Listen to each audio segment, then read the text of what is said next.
Welcome, welcome. Welcome to our weekly training and roundtable. So thrilled to be here with each and every one of you. As Maureen said, our focus for this week, and write this down if you have not yet, is end of year review, limiting belief. End of year review, limiting beliefs. Let's take a breath in and let it out. So first of all, end of year review. This is an act for yourself that is so valuable and so important, and tends to be so resisted and avoided. And that's in a regular year. Then you add 2020 on top of it. And I don't know about you, but there's definitely big parts of me that, one, I'm like just so over 2020. And two, just really wanting to kind of like run away from it.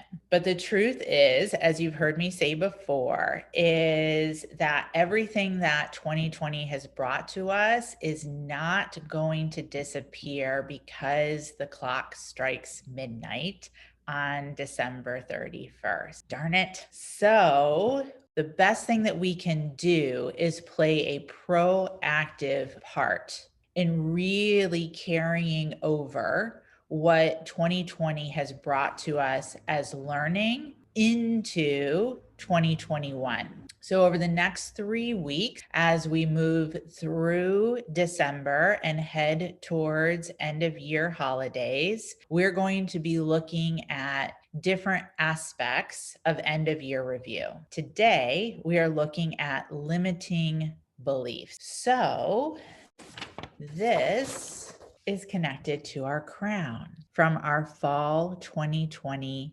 training retreat. And specifically, the base section of the crown, which is about knowing yourself as a highly sensitive, knowing yourself as a highly sensitive, knowing yourself as a highly sensitive entrepreneur, knowing yourself as a highly sensitive leader. One of the best ways that we can truly know ourselves is to shine a strong spotlight on our limiting beliefs. Please write that down. When we take time for end of year review, this is part of time on, as I teach in off, on, and in, that you always want to be plugging in to your final 30-day plan of every year. The use of time on for end of year review is about being conscious and connected. It's an act of self-respect, and it is an act of agency. Specifically, when we look at our limiting beliefs as a way to really truly make some very conscious decisions about what we want to let go and what we want to let in as we head into a new year. So with reviewing 2020, my invitation for you for this week's weekly training and breakout is to bring a microscope to limiting beliefs, and specifically with starting with what has already transformed as a result of 2020. What limiting beliefs did you enter into this year with? And as a result of what we've experienced in 2020, those beliefs have transformed. It might be a limiting belief that you really consciously chose to work on, utilizing the energy management tool of the BTT, the belief transformation tool. Or it might be a belief that happened more organically in regards to its transformation. Specifically, the lens that I want to invite you to look through is through a question that I actually was sharing with previous Eminence members throughout our time of the global pandemic. And that question is this: how do you want to be certain you are forever changed in a positive way as a result of all that 2020 has brought to us so far? And I'll say that again. How do you want to be certain you are forever changed in a positive way as a result of all that 2020 has brought to us so far? Breath in and let it out. This approach to end of year review is literally the opposite of wanting to avoid and just be done with everything that 2020 has brought to us. I've been saying from the beginning of this global pandemic that we are each being given the opportunity to truly emerge changed for the better. The way that you can really support yourself in ensuring that there is a change for the better is to look at what has transpired consciously and to make decisions consciously. So, limiting beliefs. I know that I've witnessed for so many of you that things that you thought that you would not be able to do on March 10th, 2020, by March 20th, 2020, you were doing those things. Or maybe April 20th or May 20th. I know specifically for myself, and the Business Miracles team has not let me forget this, is that pre-pandemic, I was very adamant and very vocal about the fact that I would never do a virtual training retreat, ever. I have now done 2, right? And have learned so much as a result. So, what is it for you? What are limiting beliefs that you held at the beginning of 2020 that have either already transformed or are in the process of transforming or still have the potentiality to transform as a result of you bringing conscious attention and energy to those limiting beliefs? Things you thought you would never be able to do that you've done, you're in the process of doing, or you're committed to doing as you go forward as a result of these exceptional times. I know we can all look around us and we see people who are absolutely so resistant to changing as a result of 2020. So much so that they're putting themselves and others at danger, in danger as a result. And then there are others in this community, elsewhere, who have engaged in incredible pivot plans, who have made personal and professional choices and changes, who have created new inventions, have brought new possibilities to themselves, their relationships, the world because of these times. So, what is that going to be for you?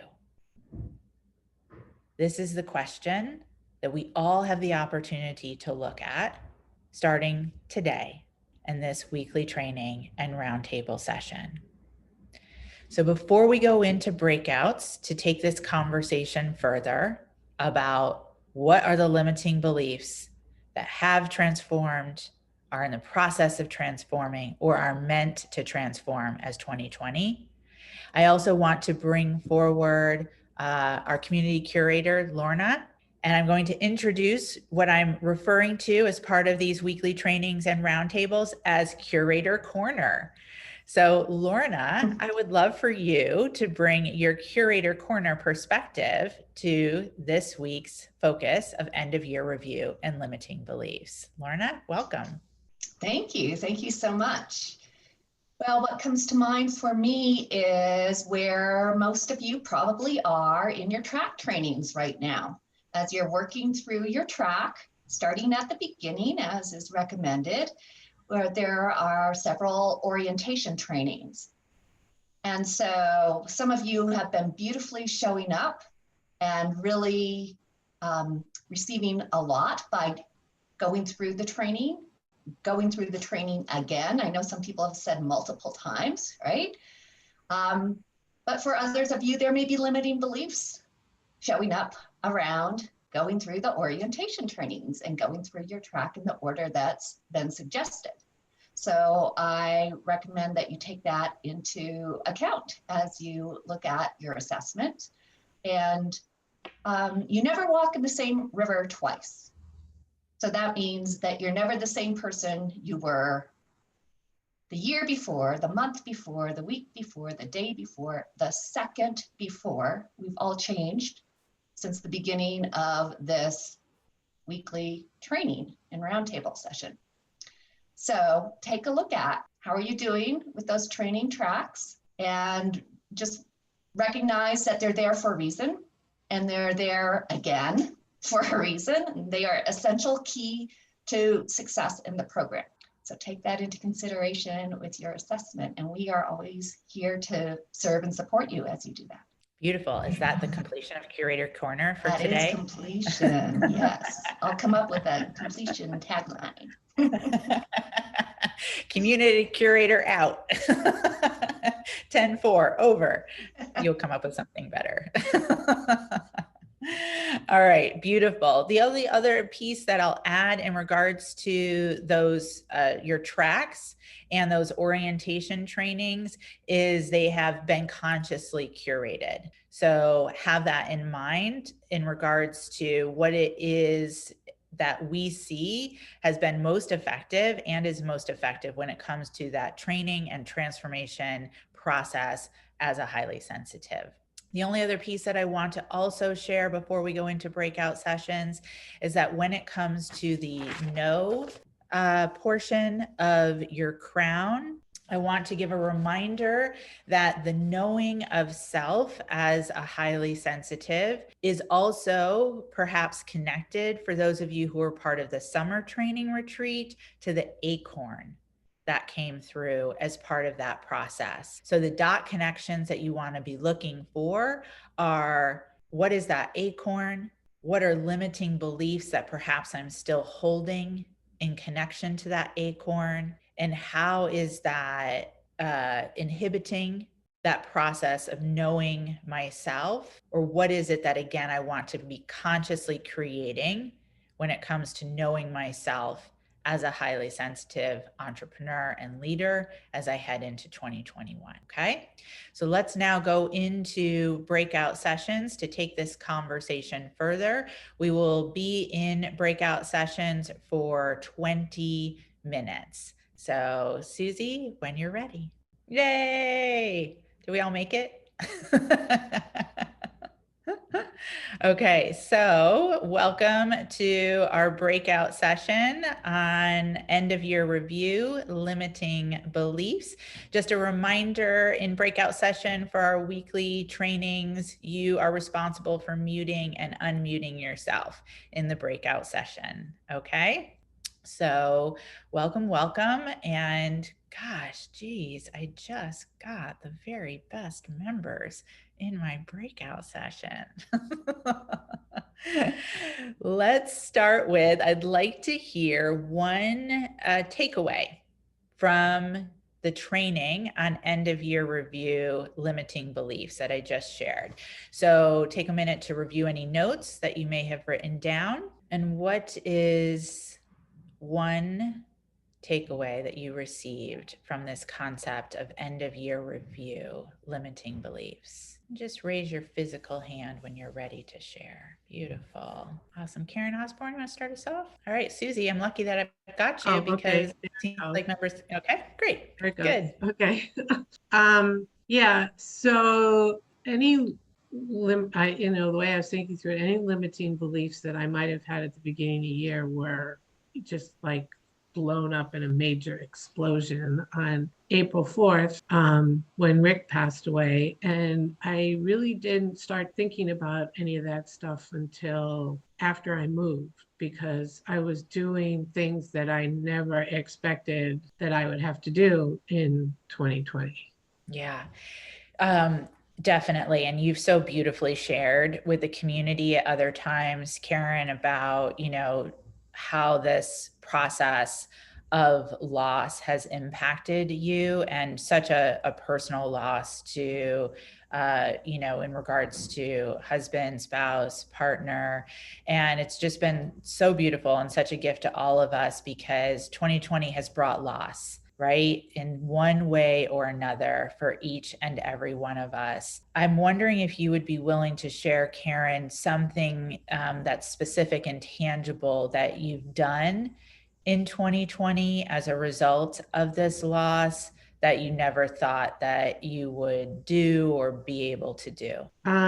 Well, basically, picking up and moving several 100,000 miles. I don't know how many miles away. Mm-hmm. Mm-hmm. And just doing all that stuff pretty much on my own. It was really tough because my daughter was supportive from afar as best as she could be. And she's been very supportive down here since I've gotten here. But just the whole process of figuring out, I mean, I knew I was going to move, figuring out where I was going to move, how I was going to do it, settling in, picking a permanent place to move. It's, I don't know, what I used a lot was my intuition as to what felt comfortable. And I think I've mentioned that a couple of times on the forum. Yeah. Yeah. And Yeah. I couldn't have done that, I don't think, with all of the support and teachings from the program. But I think one of the best things that has come out of this is the close relationship I now have with my grandkids, and specifically my granddaughter. Yeah. It's so beautiful. So Yeah. beautiful. I so appreciate you sharing that specific, tangible example. What I want to highlight from what Karen shared for all of us is something she thought she wouldn't be able to do by herself. So I want you to take a moment and even just write those words down, by myself, because that's often a big mindset stop, is the stories we tell ourselves about what we can or can't do, quote unquote, on our own. So for you to take that with you into your end of year review in regards to limiting beliefs. But then what I also want to highlight from what Karen shared is that in truth, she wasn't on her own, because she referenced the training program, right? And the community. So, what that says to me is, again, shining a light on what we define as by ourselves and what we define as support. So, when you, again, are going through this end of year review process around limiting beliefs, where have I told myself I can't do that because I would have to, somebody usually does that with a partner, for example, or you only do that if you're married, or you only do that if you're in a family of 4, or you only do that if you live here or know these people. But how perhaps can it actually be done, and how can support look different than what the socialized version of support wants to tell us, or again, just what our mind unconsciously is telling us based on the ways that we've been socially trained, again, most likely unconsciously. And Karen's example of this massive move is really beautiful. Okay. And I do want to say one more thing relating to community, is that the support I got from Maureen during our monthly accountability calls Yes. was just powerful. What about that was powerful, Karen? Well, that I could feel her support of me, and her I mean, she, and sometimes I would try to push myself, and she would say, everything's okay, don't worry about this, now. This is where you're at for now. And you can look at this doing whatever it was that I wanted to do, further down the line. And it just helped me sort of center myself and feel better about the fact that, okay, I'm not working on my business. I'm not taking in any extra income right now. And it's just okay because that's where I am right now. Yeah. And Yeah. and her, So great. yeah, Thank that you. support was wonderful. Yeah, I so appreciate that, because what that also highlights is when you have support in place, or just when someone has an unattached, your best interest in mind, Mm-hmm. right? Which isn't always necessarily the case in those more traditional relationships, which is just understandable because they come with, various dynamics. So that's a beautiful highlight there as well. Thank you, Karen. I'd like to hear one more of what you took away from that training and the introduction of the idea of end of year review and limiting beliefs. Debbie Evans? All right, can you hear me? Yes, thank you. All right. For me, well, one takeaway is to not be in survival mode and kind of just keep going, but to take time and not be afraid to look at limiting beliefs. So that's, I guess, the takeaway from that. I do have something else I'd like to share that it's a takeaway too, but not specific. I don't know. I'm wondering if I can share something else. Yes, of course. Okay. Before you do though, let me just, because what I want to really highlight from what you shared there is that end of year review and engaging in that act consciously keeps us out of coping and in consciously creating. And I want everyone to write that down too. And that's what you just so beautifully highlighted. When we don't take the time to do end of year review, that most likely raises the probability that we'll just continue to default more to coping as we go from one year into the next versus what we can consciously create because we're willing to look at and assess what has transpired and then make a conscious choice of what we want to carry forward, what we want to let go and what we want to let in. So I just wanted to make sure I was highlighting that, and then go for your second Okay, share. good. And it's actually not that, it's kind of related to this. And for me this year, also as a result of a loss with my father, Yes. and then also the pandemic, the thing that is for me that I've done that I didn't think I could do or is slow down and relinquish responsibilities that I was carrying, in part because my dad did need help and a lot of help, and with him being gone, that I don't need to be in that role anymore. Yes.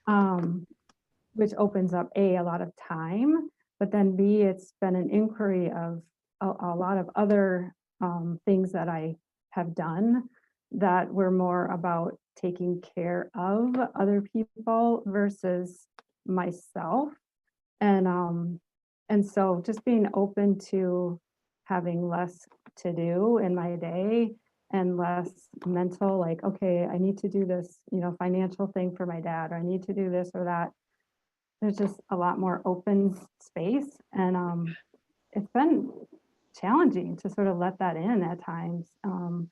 And so anyway, that's a big change or big takeaway from this year. It's huge. It's huge. Mhm. And that's just such a beautiful demonstration for all of us of that let go and let in. Mhm. And I appreciate that you spoke to recognizing that it's a challenge, because we can be so ingrained in our patterns, Mhm.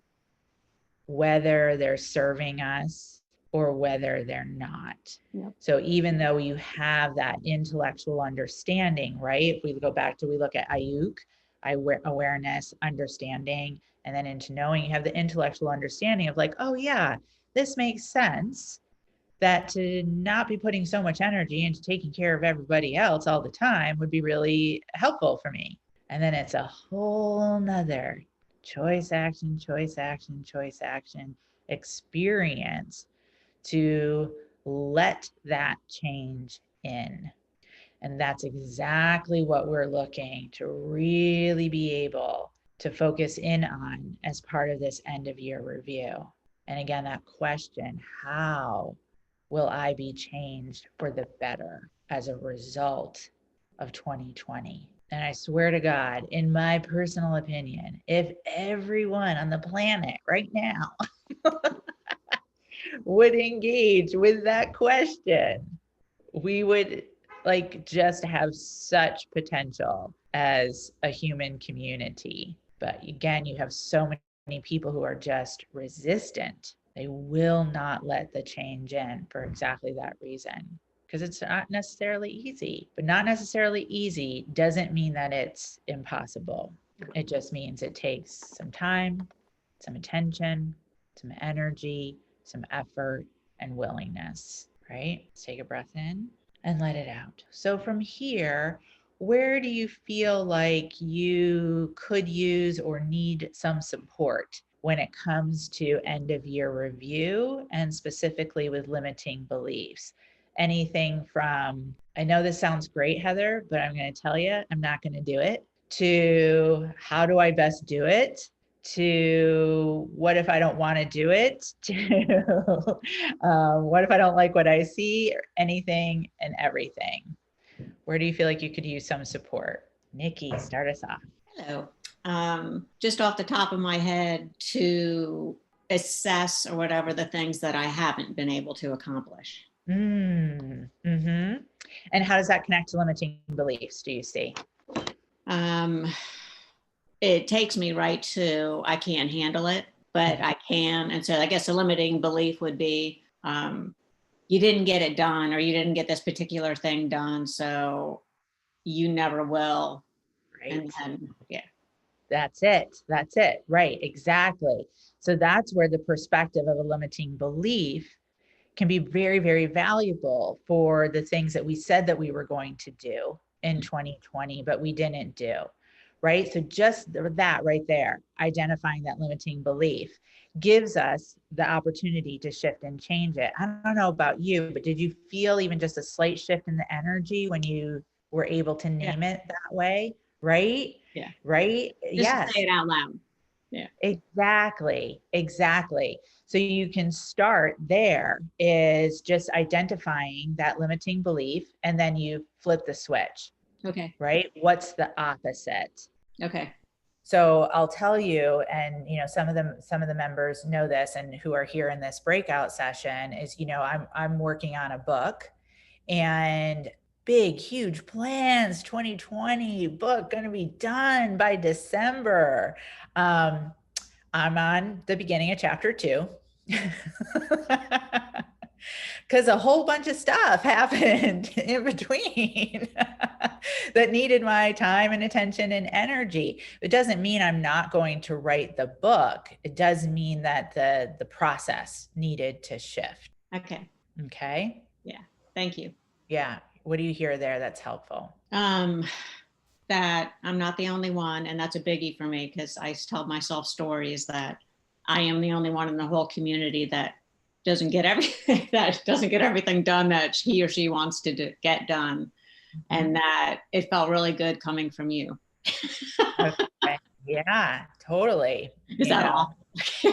Believe me, I've been living through 2020 just like everyone else. In a big way. Thank you. Chelsea, you had your hand up? Can you hear me? Yes, thank you. I also need help with assessment. I am resisting it big time. And I think that one of my limiting beliefs is that it doesn't help me. A second one, which is, I guess, more of a question, but I'm not quite sure how to use it in a way that truly supports me. And maybe those are connected, but yeah, for sure. So two things there. One is that assessment is all about the what will I do differently? Right? So the first two parts of assessment, what worked really well, what didn't work so well, is all really just to support us to get to that third part of, based on what I now know, what will I do differently? So in regards to the limiting belief of assessment won't help me, what you could engage in is I'm going to go through assessment, and I'm going to come up with one ask that I'll bring to the forum about what does Heather, the coach team, the community see that I could do differently. So you don't even necessarily have to come up with that yourself. And then it can be the process of just taking in some of the, ideas, insights, inspirations that everyone has to share with you.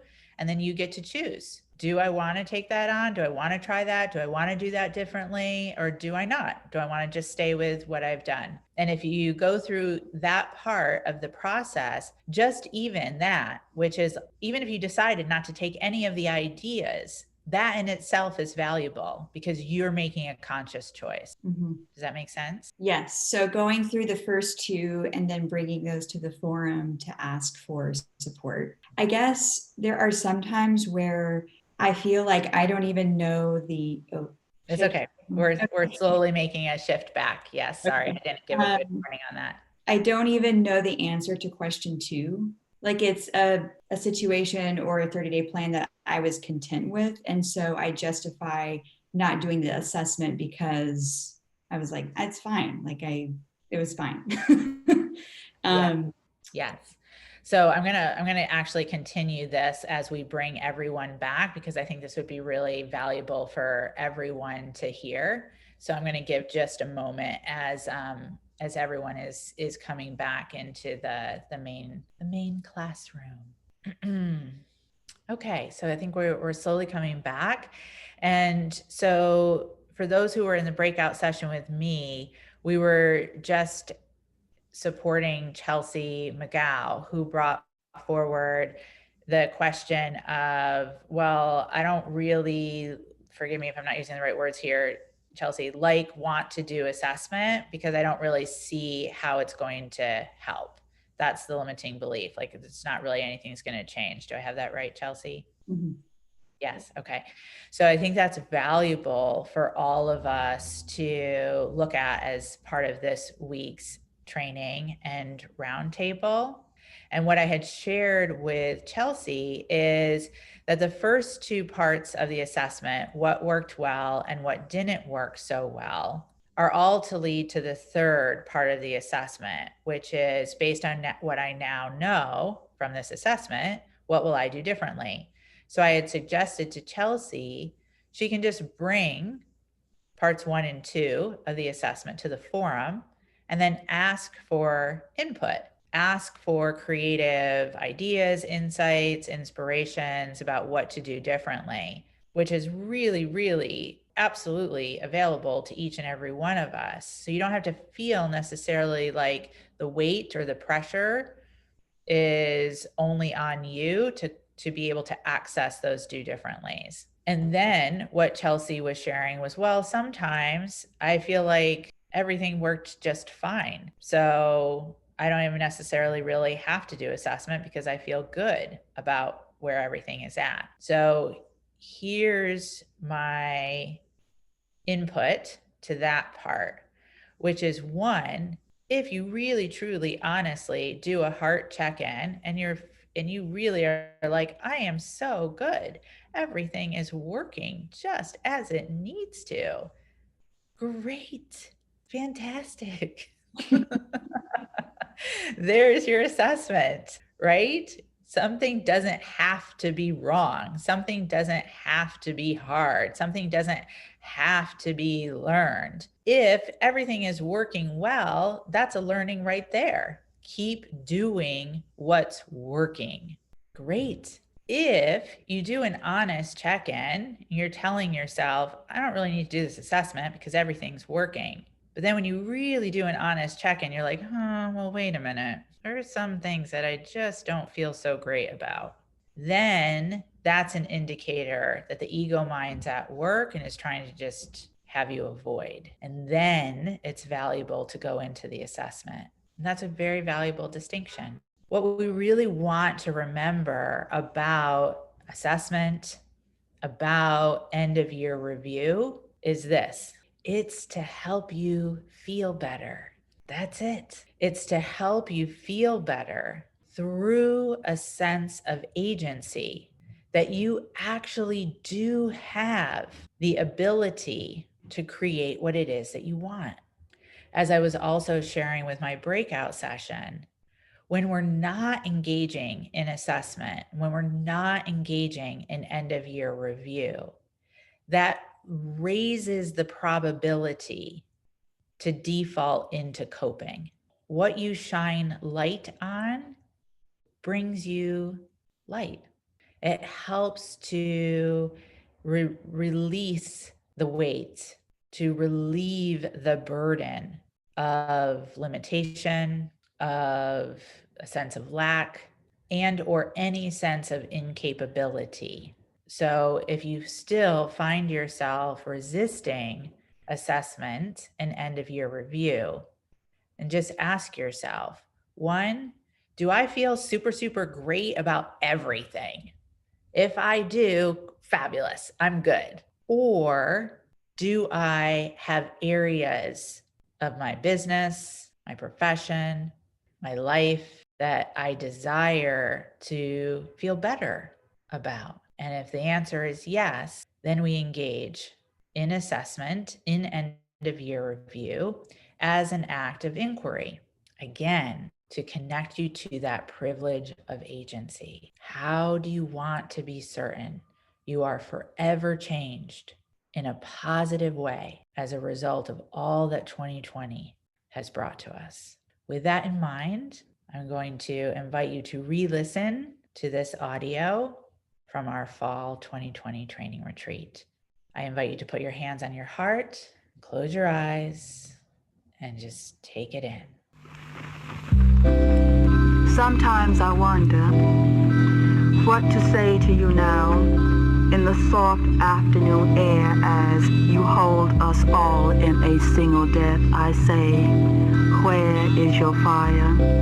I say, where is your fire? You got to find it and pass it on. You got to find it and pass it on, from you to me, from me to her to him, from the son to the father, from the brother to the sister, from the daughter to the mother, from the mother to the child. I say, where is your fire? I say, where is your fire? Can't you smell it coming out of our past? The fire of living, not dying. The fire of loving, not killing. The fire of blackness, not gangster shadows. Where is our beautiful fire that gave light to the world? The fire of pyramids, the fire that burned through the holes of slave ships and made us breathe, the fire that made guts into chitlins, the fire that took rhythms and made jazz, the fire of sit-ins and marches that made us jump boundaries and barriers, the fire that took street talk and sounds and made righteous Imhotep raps. Where is your fire? The torch of life, full of Nzinga and Nat Turner and Garvey and Du Bois and Fannie Lou Hamer and Martin and Malcolm and Mandela. Sister, brother, come, catch your fire, don't kill, hold your fire, don't kill, learn your fire, don't kill, be the fire, don't kill, catch the fire, and burn with eyes that see our souls walking, singing, yeah, building, laughing, learning, yes, loving, yes, teaching, being, hey, young brother, hey, young sister, here is my hand, catch the fire and live,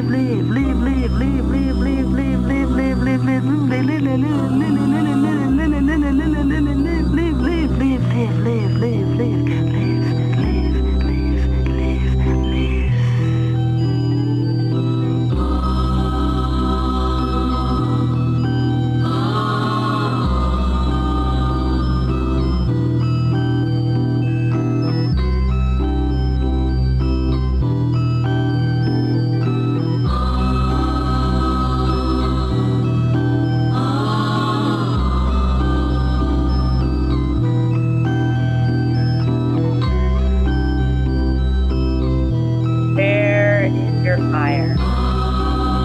How do you want to be certain that you are changed for the better as a result of everything that 2020 has brought to us? You have absolutely the ability to create what you want, to bring to the world what you're here to bring to the world. Your limiting beliefs are only in direction, showing you what is meant to be changed, what is meant to be transformed, what you are meant to do differently as a result. This is the time of year that is so sacred to engage in that process of end of year review, to engage in that process of assessment, to engage in the process of privilege of agency. This year did not happen to me. This year happened for me. And here is how I will enter into the world, fulfilling my sacred role as highly sensitive, how I will lead as a result of these times. Be sure to share your takeaways from this weekly training and roundtable on the forum. This is what I heard, how I will use it, 20 words or less, leaving you with many blessings and business miracles. Rest of the day, week, into the weekend, all the ways that we are meant to be connected. Use your sensitivity as strength. Until next time.